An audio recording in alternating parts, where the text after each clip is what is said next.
কি রে দিদি ভাই, এইখানে চুপচাপ বসে আছিস যে বড়? ভালো লাগছে না দিদা, তাই তো এখানে একান্তে বসে রয়েছি। এতগুলো দিন হয়ে গেল, তাও নিজেকে তোরা বাপ বেটিতে সামলে উঠতে পারলি না। ভালো না লাগলে কি আর হবে? যে যাবার সে তো চলেই গেছে, তাকে নিয়ে পড়ে থাকলে তো আমাদের জীবন চলবে না। এইভাবে এত শান্ত মাথায় তুমি কি করে বলতে পারছো বলো তো দিদা? যে গেছে সে তো অন্য কেউ ছিল না, সে আমার মা ছিল। আমি চাইলেও তো মাকে ভুলতে পারবো না। আহা, আমি তো তোকে তোর মাকে ভুলতে বলছি না, শুধু বলছি তাকে মনে রেখে নিজেদের জীবনটা তোরা দুজনে শেষ করিস না। স্বাভাবিক ছন্দে মানুষকে তো একদিন না একদিন ফিরতেই হবে, না হলে যে আমাদের জীবনটা শেষ হয়ে যাবে।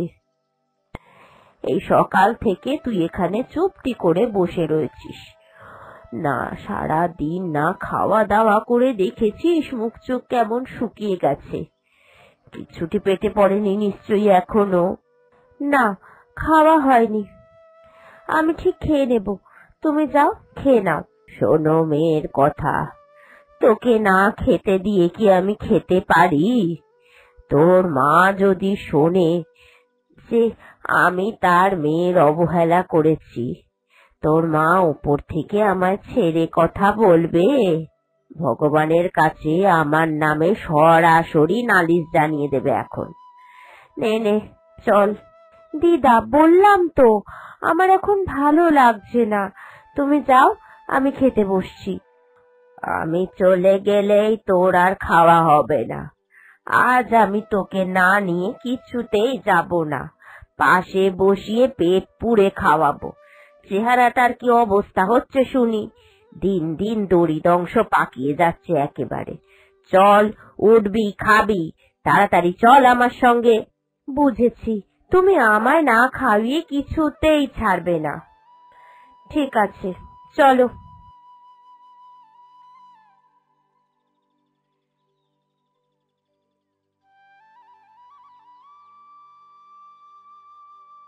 তুই এইখানে এইভাবে একা একা কি করছিস রে? ওইদিকে মেয়েটাও সকাল থেকে না খেয়ে বসেছিল, কত আহাজারি করে তারপর খাওয়ালাম, আর তুইও এখানে মন মরা হয়ে বসে রয়েছিস। আমি বুড়ি মানুষ, কাকে সামলাবো বল দেখিনি? ওই বাড়িতে আমি আর যাব না গো মা।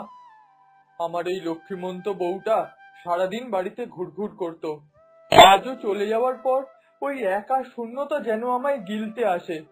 আমি যাব না মা, তুমি একাই চলে যাও। তা বললে কি আর হয় রে? বাচ্চা মেয়ে তোর, মেয়েটার জীবনটার কথা অন্তত একবার ভাব। তুই চলে গেলে ওকে কে মানুষ করবে? তুই যদি এইভাবে দিন কাটাস, ওর তো জীবনটা শেষ হয়ে যাবে। জীবনে তো এখনো মেয়েটা কিছুই পায়নি। ওর জন্যই বড়ই চিন্তা হয় মা। মা ছাড়া ওকে বাকি জীবনটা কিভাবে যে মায়ের আদর দেব সেটাই বুঝতে পারি না। আমি তো সারাদিন কাজের জন্য বাইরেই থাকি, তোমারও বয়স হয়েছে, ওকে যে কি করে আমি সামলাবো কিছুই বুঝে উঠতে পারছি না। ওই বাচ্চা মেয়েটার কথা ভেবেই আমি একটা সিদ্ধান্ত নিয়েছি, তুই আবার একটা বিয়ে কর। জানি তোর প্রথম স্ত্রীর জায়গায় তুই কাউকেই বসাতে পারবি না, কিন্তু এই সংসারটার হাল ধরতে, মেয়েটাকে মানুষ করতে একজনকে লাগবে, আর সেটা হলো ওর মা। মা না আসলে মেয়েটা যে একেবারে বাঁধন ছাড়া হয়ে যাবে। কি বলছো মা এসব? আমি এই আমার লক্ষ্মীমন্ত বউটাকে হারালাম, আর এখনই আমি বিয়ে করে নেব? আর মনি বা কি করে একজন অপরিচিতকে নিজের মা হিসাবে ভেবে নেবে? আর আমি দেখেছি সৎ মা কখনো নিজের মা হতে পারে না। সে যে বিয়ের পর আমার মনিকে কষ্ট দেবে না, তার কি প্রমাণ আছে? তুই এত খারাপ কেন ভাবছিস? দেখ না কি হয়। আমার মনে হয় না যে মেয়ে আসবে সে আমাদের মণিমাকে অবহেলা করবে।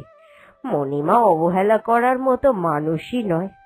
আর আমি তো যথেষ্ট দেখে শুনে তারপরেই তোর বিয়ে দেব, যা তা মেয়েকে তোর গলায় তো চাপাবো না। ঠিক আছে, সে অনেক দূরের কথা, এখন চল ঘরে চল, মেয়েটাকে দেখতে হবে তোকে এখন।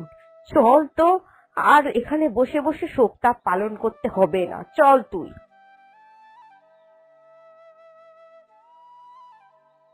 বাড়ি এসে তারপরে সবাই মিলে তার বাবার বিয়ে দেওয়ার জন্য উঠে পড়ে লাগলো। তখন, সত্যি তো দিদা, তুমি একেবারে ঠিক কথা বলেছ, বাবারও তো একটা মানুষ দরকার।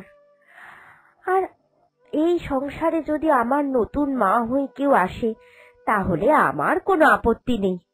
তুমি একটা ভালো মেয়ে দেখে বাবার আবার বিয়ে দাও দিদা। ঠিক আছে, আমি তাহলে আজই ঘটক মশাইকে খবর দিচ্ছি। আর এক্ষেত্রে জাতা পাত্রী দেখলে তো হবে না যে বিয়ে দিয়ে দেওয়া যাবে। আমার মণি মায়ের মা হবে যে মেয়ে, সেই মেয়েকে আগে যোগ্য হয়ে উঠতে হবে, তারপরে তাকে এই বাড়ির বউ করে নিয়ে আসবো। অবশেষে একটা ভালো মেয়ে দেখে তাদের দুজনের বিয়েও হয়ে গেল। কি গো, শুনলাম নাকি ছেলের বিয়ে দিয়ে নতুন বউ ঘরে নিয়ে আসছো, অথচ আমরা পাড়ার লোক, আমাদের একবারও বললে না। বউ এখনো বাড়িতে ঢোকেনি, আগে বউ আসুক তারপরেই ভেবেছিলাম বলবো, কিন্তু তুই যখন আগে ভাগেই খবর পেয়ে গেলি তাহলে আর যেতে হবে না বাড়িতে, এক্ষুনি আমার ছেলে বউকে নিয়ে আসলো বলে। তুই বস, বরণটা দেখেই বরং যাস। আমি বিধবা মানুষ, আমি তো আর বরণ করতে পারবো না। তুই এসেছিস ভালোই হয়েছে, তুই বরং বরণ করবি। ওই তো আমার ছেলে বউকে নিয়ে এসে পড়েছে, নে নে বরণ কর। দাঁড়ান মা, আমার মেয়ে কোথায়? মণিবালা? এই তো মা আমি। তাহলে তুমি থাকতে ইনি বরণ করছেন কেন? আপনি যদি কিছু না মনে করেন তাহলে আমি চাই আমাদের মেয়ে আমায় বরণ করুক। ওই তো এই সংসারের কর্ত্রী, ও যদি আমায় ঠিকঠাক মনে করে তাহলে এই আমি বাড়িতে প্রবেশ করতে পারবো। তাই আপনি ছাড়ুন, আমার মেয়েকেই বরণের দায়িত্ব দিন। ও বাবা, খুড়িমা, তোমার বৌমার তো দেখছি খুব পটর পটর করে কথা কয় গো। নতুন বউ বিয়ে হয়ে এসেছে, কোথায় একটু লজ্জা পাবে তা নয়, পট পট করে কথা বলছে। তোরা না বড্ড কুটকাচাল করা স্বভাব।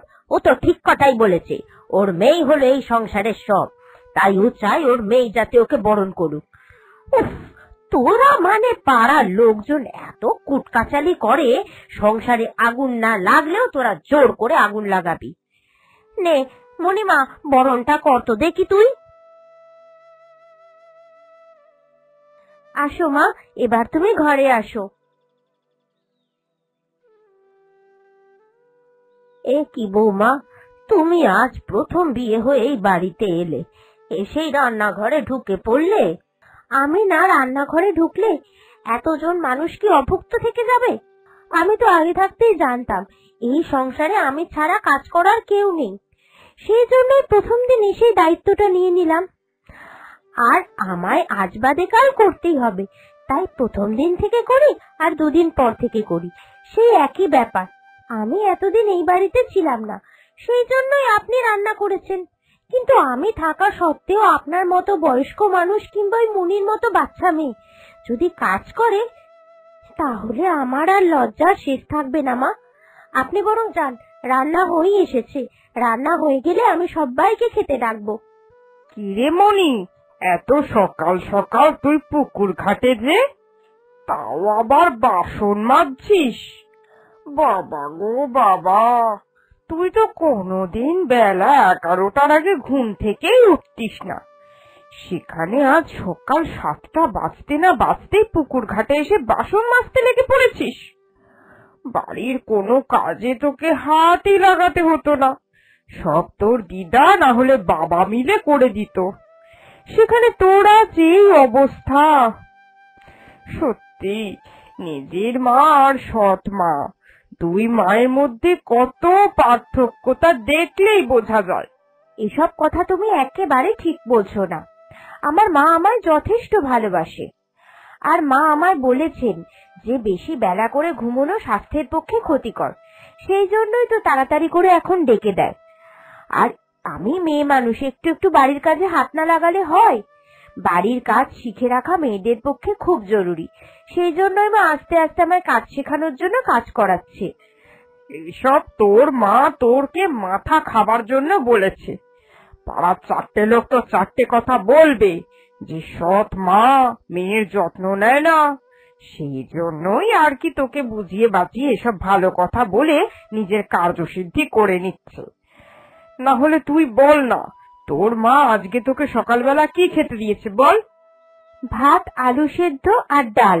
তুই মাছ মাংস খেতে কত ভালোবাসিস, কিন্তু তোর মা তোকে মাছ মাংসই দিল না, সামান্য ডাল আর আলু সেদ্ধ। ছি ছি ছি, এ কি আর মানা যায়? প্রচন্ড গরম পড়েছে, এই গরমে মা বলেছে যে 3 বেলা মাছ মাংস খেলে শরীর খারাপ হয়ে যাবে, সেই জন্যই তো। শোন, তোর মা যদি তোকে খুব ভালোবাসে তাহলে তোর জন্য আজকে মাছ মাংস মন্ডা মিঠাই ভালো ভালো রান্না করবে। তুই একবার মাকে বলে দেখ না যে মা আমার এইগুলো খেতে ইচ্ছা হয়েছে। তোর নিজের মা হলে নিশ্চয়ই করে দিত, শত হোক মেয়ে বলেছে বলে কথা। কিন্তু তোর এই মা করে যদি দেয় তাহলেই বুঝবো যে এই মাও তোর নিজের মায়ের মতো তোর যত্ন করে। আচ্ছা ঠিক আছে। পাড়ার সেই মহিলা মণিমালার মাথাটা পুরো খেয়ে নিল, উল্টো পাল্টা ঢুকিয়ে দিল তার মাথায়। তারপর সে বাড়িতে গিয়ে তার মায়ের কাছে বায়না জুড়ল যে আজকে সে মাছ মাংস দুটোই খাবে। তার মা নাছোড়বান্দা হয়েও হ্যাঁ বলে দিল।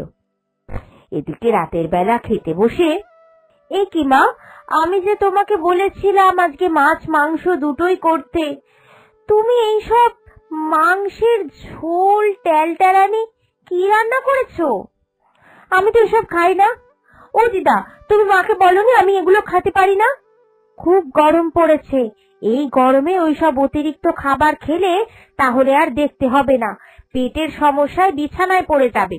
দেখতে পাচ্ছ না গায়ের কত লোক পেটের সমস্যায় ভুগছে।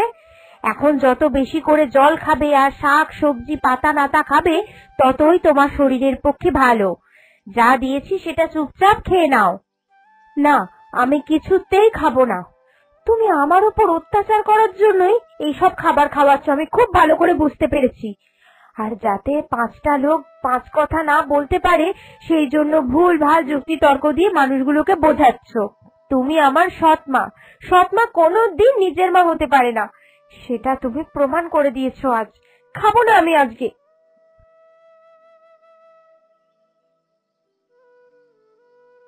মেয়েটা যা খেতে ভালোবাসে তুমি কেন তা করলে না বৌমা? কেউ জানুক আর না জানুক, আমি তো খুব ভালো করেই বুঝতে পারি যে তুমি মেয়েটাকে কত ভালোবাসো, কত চিন্তা করো তুমি ওর জন্য। মেয়েটা ভুল বুঝবে বলেই তুমি তোমাদের সংসারে দ্বিতীয় সন্তান না আনার সিদ্ধান্ত নিয়েছো। তাহলে কেন আজকে মেয়েটার পছন্দ মতো রান্না করলে না বলো তো? মা মরা মেয়ে, অল্প বয়সেই মাকে হারিয়েছে, আর মা হারিয়েছে বলে আপনারাও ওকে খুবই তোল্লাই দিয়ে মাথায় করে রেখেছেন। সংসারের কোনো কাজ ওকে করতে দেননি, সবসময় ও যেটা চেয়েছে মা নেই বলে সেটাই দিয়ে গেছেন। এতে ওর জেদ অহংকার অনেক বেড়ে গেছে। ও আমার মেয়ে, আমি কোনোদিনই চাই না আমার মেয়ে এতটা জেদি তৈরি হোক। সেই জন্যই আমি চাইছি ওকে আস্তে আস্তে শাসন করে নিজের আয়ত্তে নিয়ে আসতে।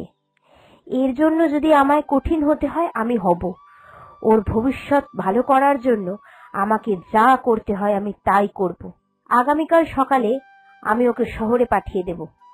এতে হয়তো ওর আমার প্রতি রাগ আরো বেড়ে যাবে, কিন্তু এতে আমার কিচ্ছু করার নেই। ওর ভবিষ্যৎ ভালো করতে গেলে আমায় এটুকু কঠিন হতেই হবে। পরের দিন সত্যি সত্যি বৌমা মণিমালাকে পাঠিয়ে দিল শহরে। এতে তো মনির রাগ অভিমান আরো বেড়ে গেল। সে মনে করলো নতুন মা সংসারে এসে হয়তো তার দিদা এবং বাবাকে বশ করে নিয়েছে, তাই তার দিদা আর বাবা দুজনে মিলেই ষড়যন্ত্র করে মণিমাকে এই সংসার থেকে দূরে পাঠিয়ে দিল। আসলে মণি বুঝতে পারল না যে তার ভবিষ্যৎ উজ্জ্বল করতে তার লেখাপড়া ভালো যাতে হয় সেই জন্যই তাকে শহরে পাঠানো হয়েছে। কেটে গেল 15টা বছর। মা, ও মা, মণিমালা, মণিমালা এসেছিস? কতদিন পর তোকে দেখলাম। সেই যে রাগ অভিমান করে আমাদের ছেড়ে চলে গেলি, তারপর থেকে একটা চিঠিও লিখলি না। আমি আর তোর বাবা চিঠি লিখে লিখে ক্লান্ত হয়ে গেলাম। তো দিদাও আমাদের ছেড়ে চলে গেল, তখনও এলি না। আমাদেরকে তুই ভুল বুঝলি রে মা, এতই তোর জেদ। না গো মা, আমি আজ আমার ভুল বুঝতে পেরেছি। সেই দিন তুমি যদি জোর করে আমায় না শহরে পাঠিয়ে দিতে, তাহলে আমার ভবিষ্যৎ হয়তো এত উজ্জ্বল হতো না। এই পৃথিবীতে ইঞ্জিনিয়ার হিসাবে আমার এত নামডাকও হতো না। সত্যি মা, সত্যি তুমি আমার জীবনটা বদলে দিয়েছো। মা হারা বলে বাবা আর দিদা মিলে আমাকে এত ভালোবাসা দিয়েছিলেন যে আমি উগ্র হয়ে উঠেছিলাম। তাই যখনই তুমি শাসন করেছো আমায়, তখনই নিজের কাছে তোমাকে আমার শত্রু মনে হয়েছে। আমাকে ক্ষমা করে দাও মা, আমাকে ক্ষমা করে দাও। মায়ের কাছে মেয়েরা কোনোদিন ক্ষমা চায় না। তুই তো আমার মেয়ে, অনেক দিন পর এলি। আজ তোকে তোর প্রিয় প্রিয় খাবার আমি খাওয়াবো। মাছ, মাংস, কষা, আলুর দম, যা খেতে চাইবি তাই খাওয়াবো। আয় মা, আয়, আমার কাছে আয়। অনেক দিন তোকে আদর করি না। আয়।